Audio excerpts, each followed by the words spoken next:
नमस्कार। प्रस्तुत है आज का चिंतन।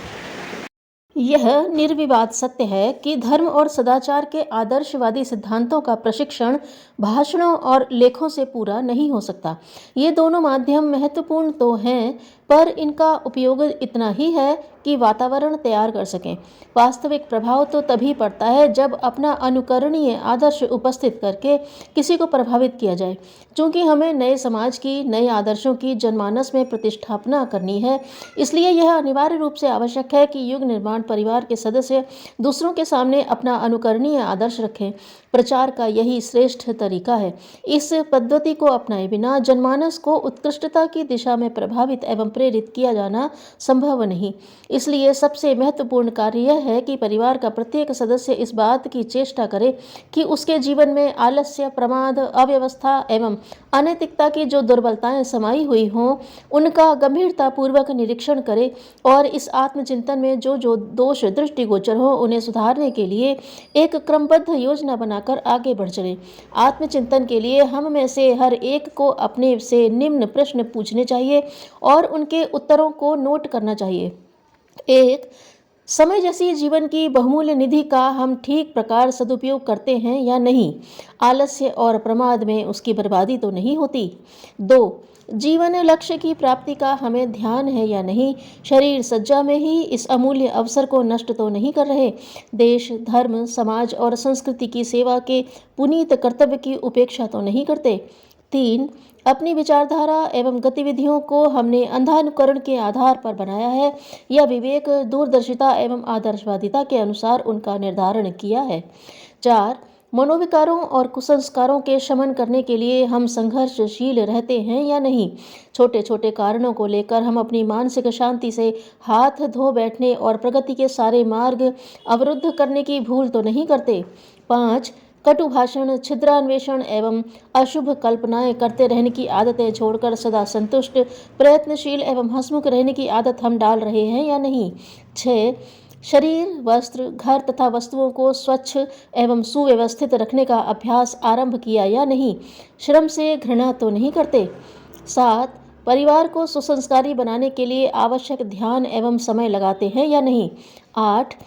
आहार सात्विकता प्रधान होता है न? चटोरेपन की आदत छोड़ी जा रही है न? सप्ताह में एक समय उपवास, जल्दी सोना, जल्दी उठना, आवश्यक ब्रह्मचर्य का नियम पालन है या नहीं? नियम पालते हैं या नहीं? 9.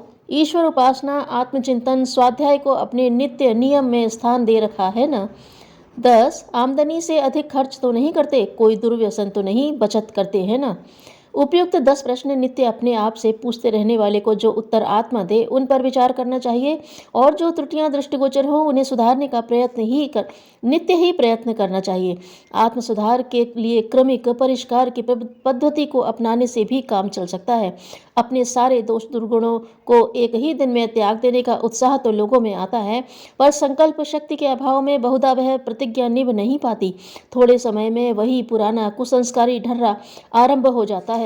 प्रतिज्ञाएं करने और उन्हें न निभा सकने से अपना संकल्प बल घटता है और फिर छोटी छोटी प्रतिज्ञाओं को निभाना भी कठिन हो जाता है। यह क्रम कई बार चलाने पर तो मनुष्य का आत्मविश्वास ही हिल उठता है और वह सोचता है कि हमारे कुसंस्कार इतने प्रबल हैं कि जीवनोत्कर्ष की दिशा में बदल सकना अपने लिए संभव ही न होगा। यह निराशाजनक स्थिति तभी आती है जब कोई व्यक्ति आवेश और उत्साह में अपने समस्त दोष दुर्गुणों को तुरंत त्याग देने की प्रतिज्ञा करता है और मनोबल की न्यूनता के कारण चिर संचित कुसंस्कारों से लड़ नहीं सकता।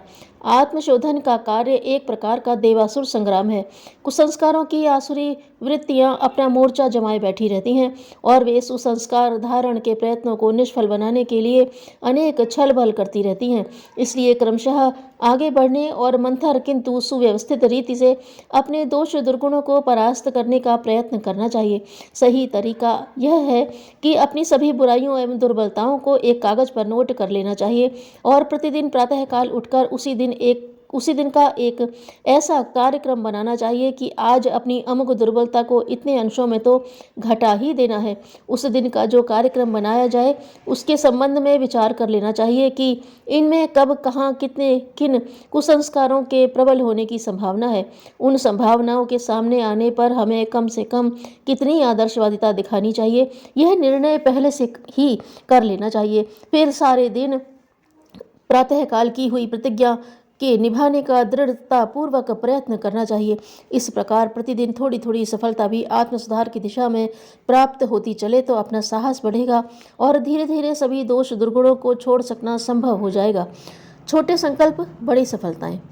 आज इतनी मात्रा में ही भोजन करेंगे, इतनी दूर टहलने जाएंगे, इतना व्यायाम करेंगे, आज तो ब्रह्मचर्य रखेंगे ही, बीड़ी पीने आदि का कोई व्यसन न हो, रोज जितनी बीड़ी पीते थे उसमें एक कम कर ही देंगे, इतने समय में तो भजन या स्वाध्याय करेंगे ही, सफर एवं व्यवस्था में आज इतनी देर का अमुक समय तो लगाएंगे ही। इस प्रकार की छोटी छोटी प्रतिज्ञाएं नित्य कर लेनी चाहिए और उन्हें अत्यंत कड़ाई के साथ उस दिन तो पालन कर ही लेना चाहिए।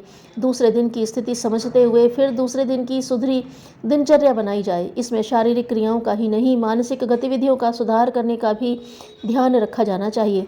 प्रतिदिन छोटी छोटी सफलताएं प्राप्त करते चलने से अपना मनोबल निरंतर बढ़ता है और फिर एक दिन साहस एवं संकल्प बल इतना प्रबल हो जाता है कि आत्मशोधन की किसी कठोर प्रतिज्ञा को कुछ दिन ही नहीं वरन आजीवन निभाते रहना सरल हो जाता है। दैनिक आत्मचिंतन एवं दिनचर्या निर्धारण के लिए एक समय निर्धारित किया जाए। दिनचर्या निर्धारण के लिए प्रातः सोकर उठते ही जब तक शय्या त्याग न किया जाए वह समय सर्वोत्तम है। आमतौर से नींद खुलने के कुछ देर बाद ही लोग शैया त्यागते हैं, कुछ समय तो ऐसे ही आलस में पड़े रहते हैं। यह समय दैनिक कार्यक्रम बनाने के लिए सर्वोत्तम है।